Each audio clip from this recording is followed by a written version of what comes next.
Hello friends, today we are going to discuss a very famous and fine poem written by a very great romantic poet, John Keats. The title of the today's poem is La Belle Damson's Mercy. Let's begin.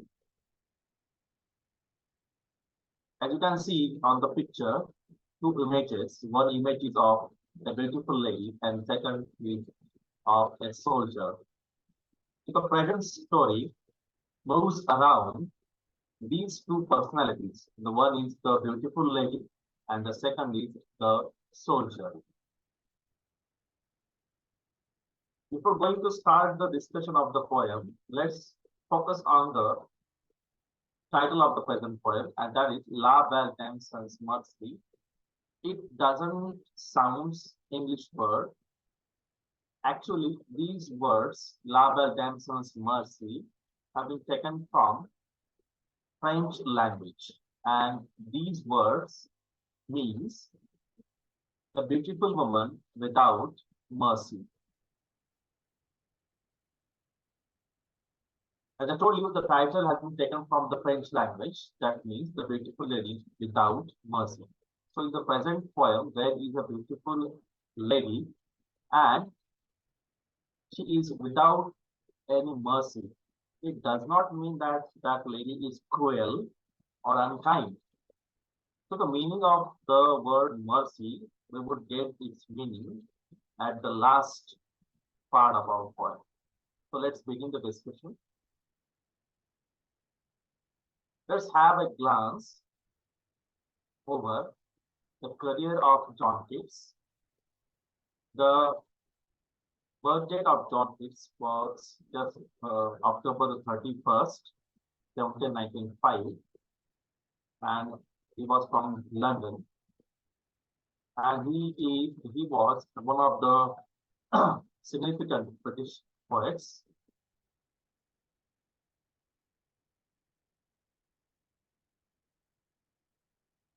As a poet, John Keats was very fortunate that his poems were loved by the readers, but actually in his personal life, he was quite unlucky. And right from his childhood, he suffered a lot. As far as his education is concerned, we are surprised to know that he was a medical student, but he had a great interest in poetry writing. So he left the medical study and decided to be a poet forever. And he was very successful as a poet. As far as the quality of his poem is concerned, his poems basically have the level of romantic poems. And in most of his poems, we find the mentioning of his girlfriend, that is Fanny Browning. So in his poems, he never mentions the name of Fanny Browning, who was his neighbor. But he indirectly mentions her name in most of her poems. And as I told you that John Keats was quite unlucky. His love affair with Fanny Brown was also unsuccessful due to the financial problems. The first thing that, and the second thing that he had a fatal disease. He was suffering from tuberculosis, means TB, and his father, his mother died of the same disease of tuberculosis. And it is quite shocking that John Keats too died of tuberculosis when he was just 25. years of age. He was diagnosed as tuberculosis and died at the age of 25 only. So his mother died of TB when he was just 14 years of age. So right from his childhood to his teenage, he lived a very miserable life, and his life was unsuccessful as far as family is concerned, as far as lover is concerned. But as far as a poet is concerned, he was quite successful. If we focus on the early poetry of Keats, we can find that he was from the second generation of Romantic poets. And his first poem, that was an imitation of Spenser, was published in 1840 when his age was just 19. Later on, it was followed by Sonnet O Solitude, the poem. And his major works are Endymion, then Hyperion, then the Fall of Hyperion, right? The Eve of Saint Agnes, and the present poem is La Belle Saint Merci. And these poems are the major works by him. Now, John Keats died of tuberculosis, that is TB, at the age of 25 on February the 23rd, 1821. You can see over here the image of his burial spot. His other remarkable poems are Ode to Psyche, then Ode on a Grecian Urn, then comes Ode on Indolence, followed by Ode on Melancholy, Ode to a Nightingale, and Ode to Autumn. Let's focus the form of the present poem. The present poem has the form of ballad. And what is the quality of ballad? Usually, ballad tells some basic story, and this basic story is related to love, or let's say some painful or unfavorable thing, right? Usually, ballad is in simple language and minimalist. Small details are there in the ballad. Ballads are written in 4-line stanzas, which each stanza has 4 lines, right? And second and fourth line matches, or let's say the second and fourth line have rhyme. Right? So ballad means a poem that tells us some basic story of love or pain. As far as the history of ballad is concerned, it is an old form of poetry and it tells a story. Right? The present story tells about the story of a beautiful lady and a knight, that is a warrior.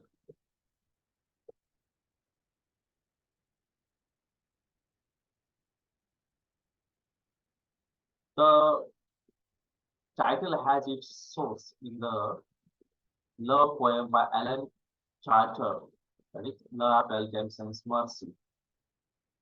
Keats copied the title of the present poem from the poem of Alan Chartier. Right? And what happens in the poem? In one sentence, we can say that the speaker, that is the warrior in the poem, the soldier in the poem, is asking, or let's say the warrior is describing his story to the narrator.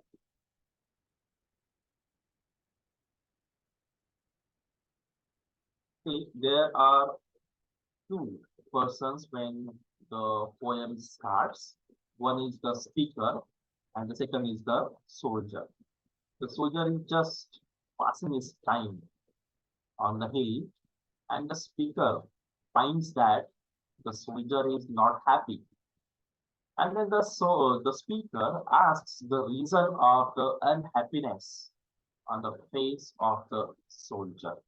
And the soldier, or let's say the knight, or let's say the knight at arms in the poem, starts telling his story to the speaker.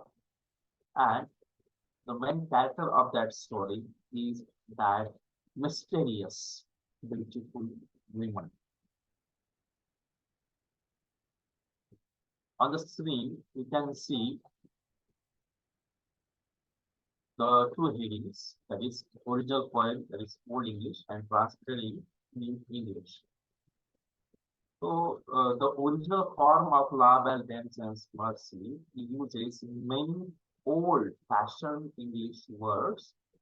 Nowadays, these words are out of practice. So while reading the old format of the present poem could create some problems to understand. So let's follow the new translated version of the present poem over here. One can go by line to line. You can see the difference of the words. See, old words like D is over here.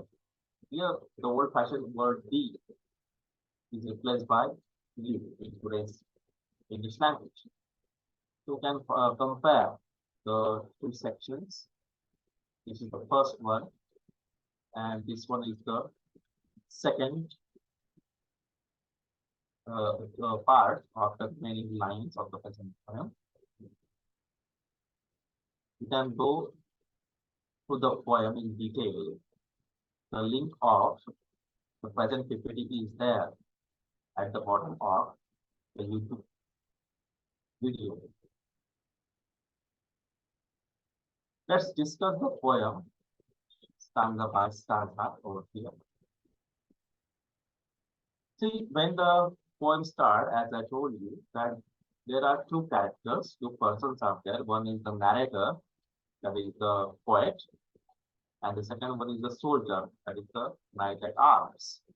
So there is a communication between the poet or the narrator and the soldier. As I told you, the soldier is quite unhappy, and he wanted to express his unhappiness. The poet asks him why he is sad and wandering alone near the lake where no green grass is left and no bird is singing. So the atmosphere in the nature is also not cheerful. The poet narrates that the knight, the soldier, is just wandering alone. Nobody is there with him. No green grass is there. No bird is singing. It means the atmosphere is filled with total sadness. So it is the time of the winter. Total solitude is there. Total loneliness is there. And the atmosphere is filled with sorrow and grief. The soldier is not happy. So the poet or the narrator is very eager to know the reason of his unhappiness. This is the summary of the first stanza. Now let's move towards the stanza number 2. Then the narrator or the poet asks the knight at arms, the soldier, the reason of his frustration, the reason of his sadness. He asks why he looks so tired and miserable. He tells him that the squirrel is done with collecting its grain and even the harvest is completed. The poet is asking the knight at arms the reason of his sadness. He says that it is now going to be the winter and the squirrel has collected the enough food for the adverse or bad weather in the coming future. And the harvest in the farm is over. And still he is having loneliness. He is not happy. This is the explanation of the stanza number 2. The first stanza and the second stanza, both the two stanzas explains that the knight at arms is not happy and the natural atmosphere around him is also not beautiful. In the stanza number 3, again the poet or the narrator describes the activities, the facial expressions of the knight. The speaker, the poet says that the face of the soldier is without any color. Means no expressions are there on his face. And his face looks like pale, means sad, like a lily flower. You can see on the screen the image of lily flower. It looks quite pale and without any color. It is in white color. So like the lily flower, the face of the soldier is without color, means no expression is there. That means no happiness is there on his face, and his face looks pale, means unhappy, frustrated. The speaker describes that the forehead, means the temple of the soldier is full of sweat and pain, and it looks that the soldier is not feeling well. He must be sick. He must be ill. And the color of his face is fading quickly, like that of a withered rose. Withered means not fresh. See, you can see the image of withered rose. Withered rose means not fresh. It is stale. So, like a stale, like an unfresh rose, it looks. And the poet, the speaker, wanted to know the reason behind it. So the stanza number 1, 2, and 3, these 3 stanzas collectively describe the face, the body of the knight at arms. And we can say that the knight at arms is not happy, he is frustrated, he looks sick, his face is pale, he looks like a withered rose. And now the speaker is waiting for the reply, the soldier. In the stanza number 4, the soldier, the knight at arms, starts expressing the reason of his unhappiness. He tells the speaker the reason of his unhappiness, that is a beautiful lady he met earlier. He describes that he met a beautiful lady in the meadows. Meadows means grass. So he starts telling him a story. As you know that the present story is a ballad. A ballad describes some story. Here, the soldier starts to tell the reason of his unhappiness. He starts describing the story to the speaker. And in the stanza number 4, he starts describing the beautiful body and the beauty of that lady. And he answers that he met that beautiful lady all of a sudden, right, in the meadows, in the grass. As I told you, that the beautiful lady has a long hair. The color of her feet is white, means she must be very fair, and passionate eyes. Her eyes are full of emotions and passion.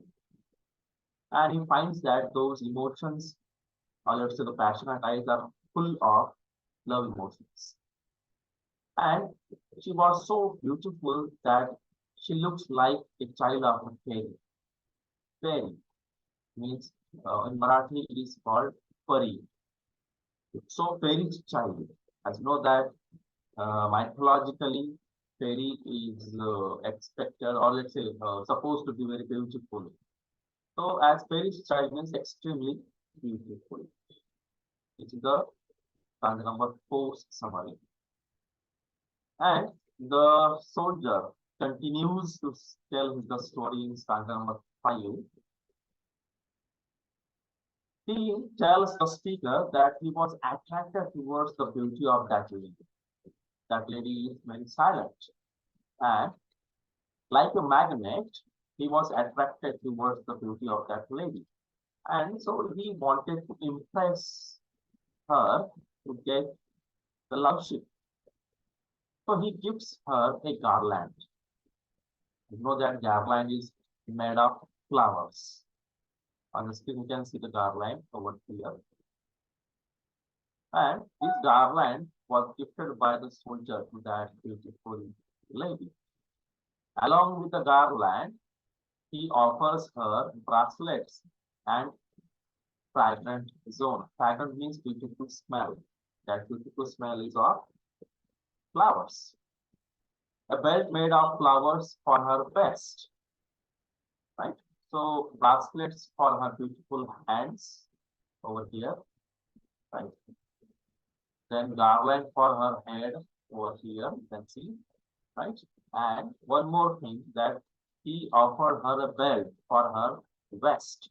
And all these things are made up of beautiful flowers. And it created a zone, means some area, atmosphere full of beautiful smell, that is fragrance. So he wanted to capture the love of that lady. Let's see what happens, what kind of reply he receives from that lady in the next stanza. The soldier describes that afterwards he takes that beautiful lady with him for a ride, and there was a horse with him. He asked that lady to ride the horse, and this horse riding just went on for the whole day, and they both spent the time with each other. It is surprising that the lady did not speak a single word of reply. She silently accepted the gifts offered by the soldier. Then the lady also sings songs for Knight at Arms as a reply. And her sound was so beautiful that the soldier calls them as fairy songs, means very melodious, beautifully sung. Now it is the turn of the beautiful lady to offer, to give the return gifts to the soldier. She offers the tasty and sweet fruit, right? Tasty roots, honey of wild bees, and sweet gum of mana ash. It is the cherry-like fruits you can see on the screen. In Marathi, it is called karvand, right? So these sweet fruits are offered by that lady to the soldier as a token of love.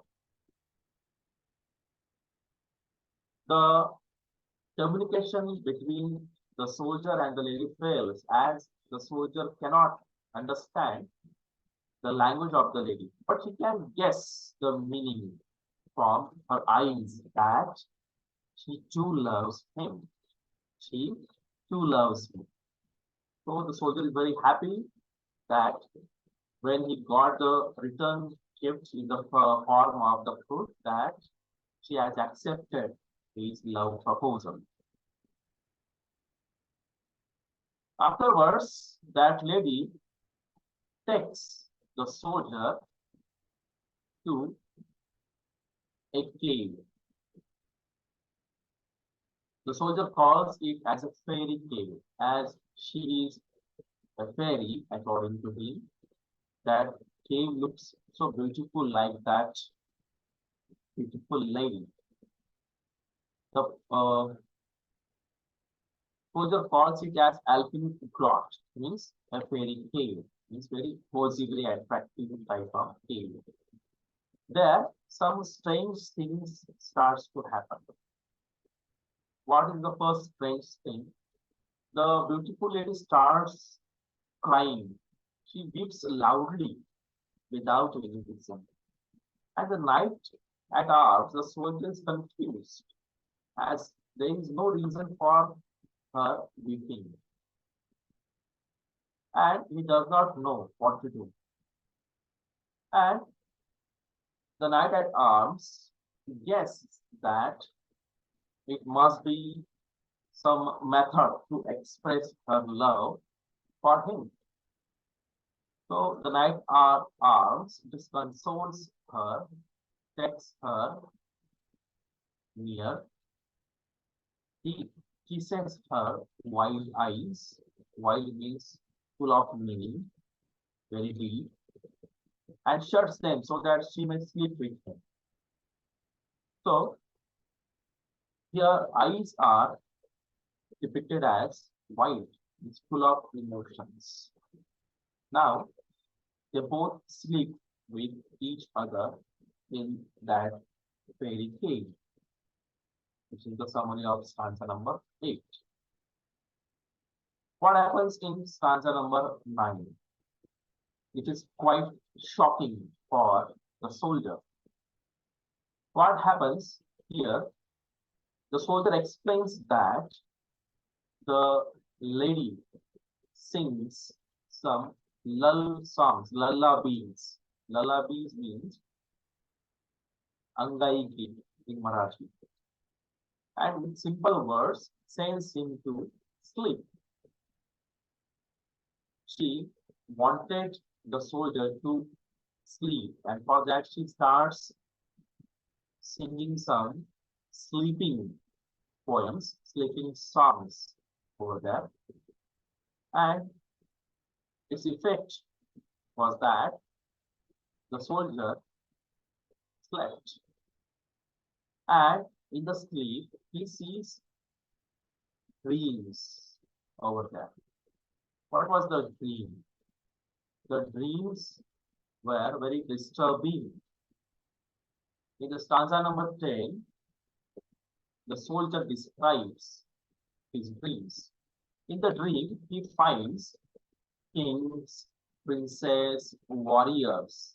But these warriors, kings, and princes look pale and have ghost-like or let's say dead-like appearance. Means as if they are dead, they are not alive. You can see the ghost-like appearance over here. And it is quite strange. And she is the same lady who has led them the dread fate. Dread means very unfortunate, unlucky.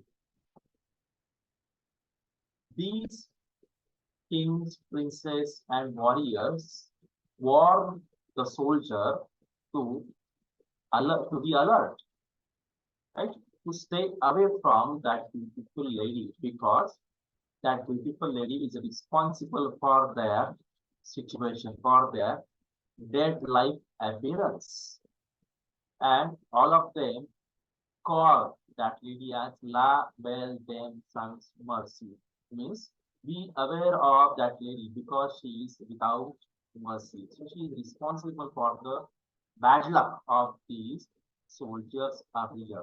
So that this seems that the dream was nothing but a warning to the knight at arms. So let's see what is the reply of knight at arms after watching some disturbing dream. In the next stanza, it is quite shocking for the soldier. So after watching such painful dream, knight at arms wakes up immediately and he is shocked to find that there is no lady over there. He finds himself alone and there is no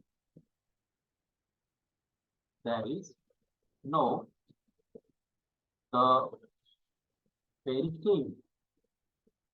So two things disappear. First thing is the fairy cave and then the mysterious woman. And the soldier finds himself on some hillside and that hill is very cold.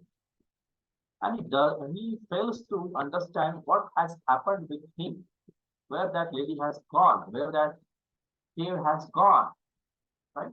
What is the reason behind those disturbing dreams? So We can conclude the poem that the love feelings of the knight at arms remained unfulfilled, and his heart was broken at the end of the poem.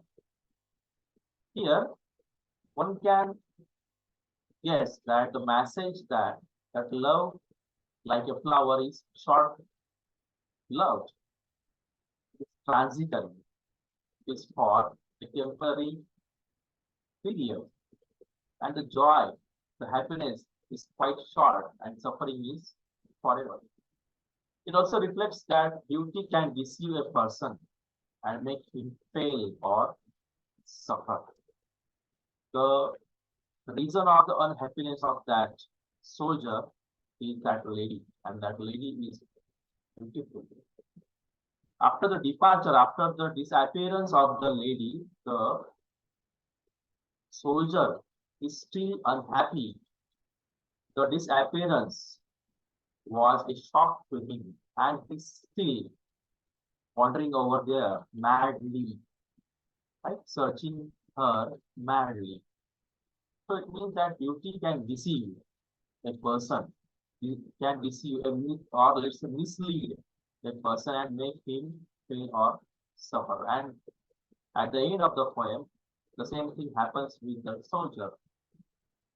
Unlike happy insensibility or let's say the madness, the poet here does not celebrate the beauty, but rather considers it as something which causes pain and suffering. So here the poet does not glorify or does not praise the beauty of that lady, but on the other hand, calls such a beauty something which creates sadness and suffering. So indirectly, the poet makes us aware that to keep ourselves away with such kind of beauty, which ultimately gives you suffering, or let's say frustration. So this is the discussion of stanza number 1 in detail. You can go through these slides afterwards. I have just uploaded the link of the present PPT at the present YouTube video. You can see it at the bottom of this video.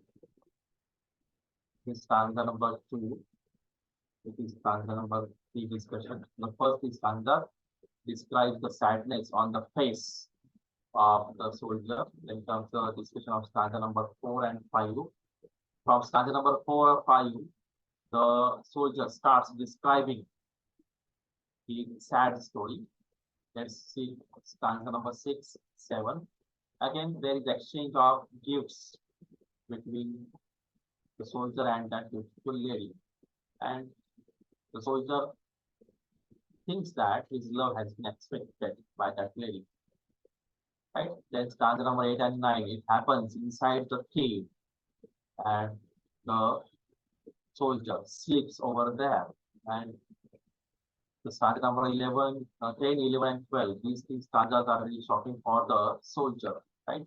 He finds some dreams in his sleep, and he wakes up.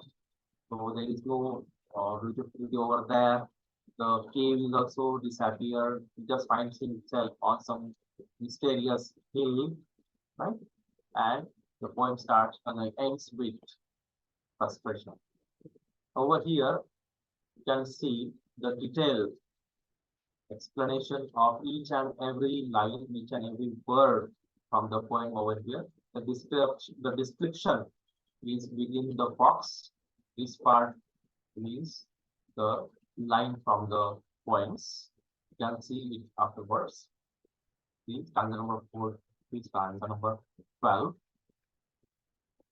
Then comes stanza number 7 to 9, then 10 to 12. As far as themes are concerned, we can say that the themes like love, nature, despair means frustration, sadness, and the supernatural things. are the themes of the present poem. Here, the word supernatural means something happens strange, that the lady comes from nowhere, right, and disappears immediately, right? So all these things looks not natural. It is called supernatural. Not common means uncommon. As far as imagery is concerned, images means the things, objects that we can imagine in our mind or in front of our eyes while reading the poem. We can find that while reading the poems, we can imagine the flowers like lilies in front of our eyes, flowers like roses, right? Then we can feel fragrant zone, right? A garland, we can imagine the image of garland. Bracelet, we can imagine its image in our mind. That is called imagery. That is imagery of flowers. Then comes imagery of water, right? So lake is there. We can imagine the lake in our mind in front of our eyes also, right? Then comes moist, or it's a moisturizer, fever dew. It is in Marathi, it is called the. So fever dew is there, moist is there. We can uh, visualize it. We can imagine it in front of our eyes, right? So it is mana dew, right? So these things are the part and parcel of water imagery, right? With this, we can end the discussion of the present poem over here. So thank you. It is my request to subscribe my channel, share the video with your loved ones. Thank you. This is the video by Professor R. Bolse, Assistant Professor and Head of the Department, English Department, BPR's SMS Science, KPC Commerce College, Charleston District, Jalgaon. Please find me on Facebook. Please find me on YouTube. Please find me on SlideShare. Please find me on LinkedIn. Okay. Stay safe, be healthy. Thank you very much.